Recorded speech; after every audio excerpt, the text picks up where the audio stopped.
I feel like I'm letting my wife and kids down. Now, this hurts me. It really does. And I've had 3 guys in the last 2 weeks tell me something like this, or simply variations of it. They say they're out of shape. They say they're low on confidence. They hate looking at themselves in the mirror. They're low on their moods and they're low on their drive and they don't know what to do. That I get it. I truly do. But this is where we can choose to play into that or take action. Because I used to think that I was letting my family down. You see, I was in the fitness industry years and years and years ago, and I'd been with my partner, who's now my wife, for a few years. And when we got together, I was in really great shape, but then I started building my business. I was working in the corporate world, and then I left that and started building my business. I was working with professional endurance athletes, people in the Tour de France, people in the Olympics. I was literally at the top when it came to performance nutrition, but I was pushing my body to the side until one day I looked in the mirror and I didn't recognize myself, and I was kind of disgraced. I wasn't confident or anything like this. And I looked at the relationship I had with my wife, and it wasn't a nice place to be. She didn't want to be close to me, and it hurt. It hurt because I was this guy that was in shape, that had put all these bad habits in place, that now I didn't recognize that person. And I had to put in some steps in order to get to shift in my mindset to push myself in the right direction. Because life is going to move forward whether we like it or not.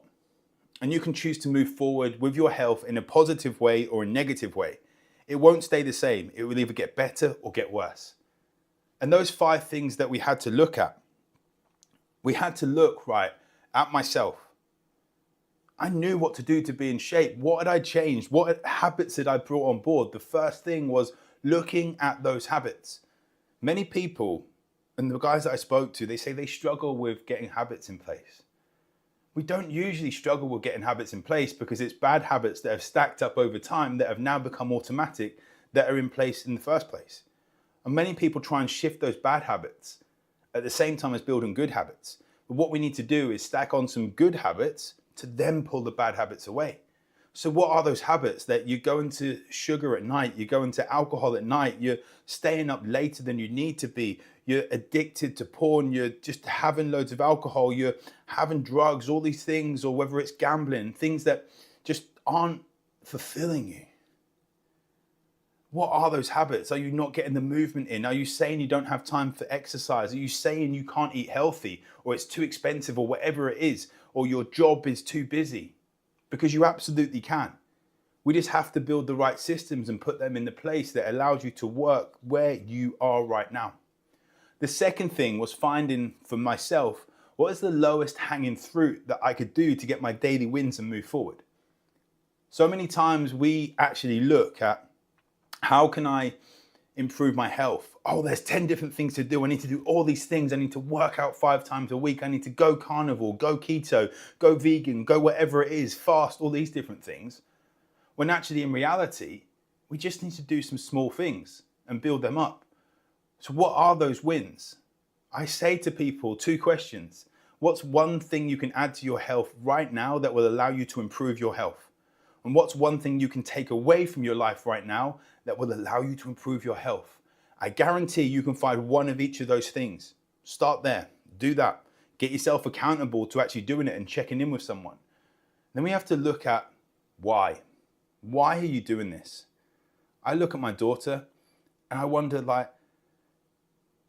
if I can't improve my health even more for my daughter, I never will. And I truly, truly believe that. If you're a parent, if you can't improve your health for your children, you never will. To me, there has never been a bigger why when it comes to looking my daughter in the eyes and saying that I am doing every single thing that I can to make sure I live a longer and healthier life to see her grow older. That is the absolute truth. I say that from my heart, that I truly believe that. That is why I'm doing that. I also look at the why of why I'm pushing content like this, is that my dad died when I was 15. He was stressed out and he only made it to 47. And he passed away having migraines. He ended up having a stroke and we had to turn off his life support machine. He wasn't unhealthy, it seemed, but he was stressed out. I do not want another child going through what I did at 15, losing a dad. And I do not want dads to have to be so stressed out with the excuses we put on ourselves. because we absolutely can do this with the right support. Now, who are you doing this for? Get them involved. So many times I've had dads put on their refrigerator the habits that they're going to be doing, and they get their children to tick it off. Get your kids involved. They will absolutely love it. Then we look at number 4. What can you actually fit into your schedule? Stop trying to work out 5 times a week if you could only work out once or twice. Stop even trying to go to the gym if that's not where you have to start. Work on some home workouts, some band workouts, get a kettlebell, get some adjustable dumbbells, some things you can do at home. Even more powerful is when you work out in front of your children, they are going to absorb that like a sponge. When you eat healthier in front of your children, they are going to absorb it like a sponge. I speak to parents, and I must have spoke to thousands of parents over the last 15, 20 years. And the amount of times that I'm told that my child does not eat healthy, and I say, okay, how do you eat?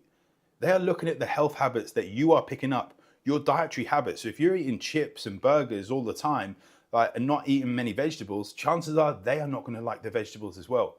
So take that into account of how are your habits, how are your behaviors showing them how to live? And then number five really kicked me in the balls, is that if I don't do this, where will I be? The people that I'm speaking to, right, these guys that say they're failing their wife, they're failing their kids. When I say to them, if you don't do this, what's going to happen? 3, 6, 9, 12 months, 2 years, 3 years down the line, what's going to happen? How much are you going to weigh then? Where's your confidence going to be then? Enough has to be enough for us to move forward. And that's where we need to really, really take accountability on ourselves to say, look, I'm going to draw the line in the sand and I'm going to take action of this. Because when will it be if not now? How bad does it have to get if not now? And how much harder is it going to be if you put on another 20 pounds, 30 pounds, or your testosterone is rock bottom, even more so than it is now?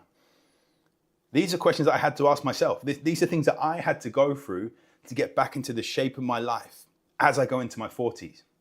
And once we get these 5 things in our head, what habits got where we are right now? What are the lowest hanging fruits? Why are you doing this? And how can I get them involved? Why, or what will fit into your schedule? And if I don't do this, where will I be? We can move forward with our health. As I say, life is going to move forward whether we like it or not. And all of that can happen by choosing the right habits. If you need support with this, DM me the word proud right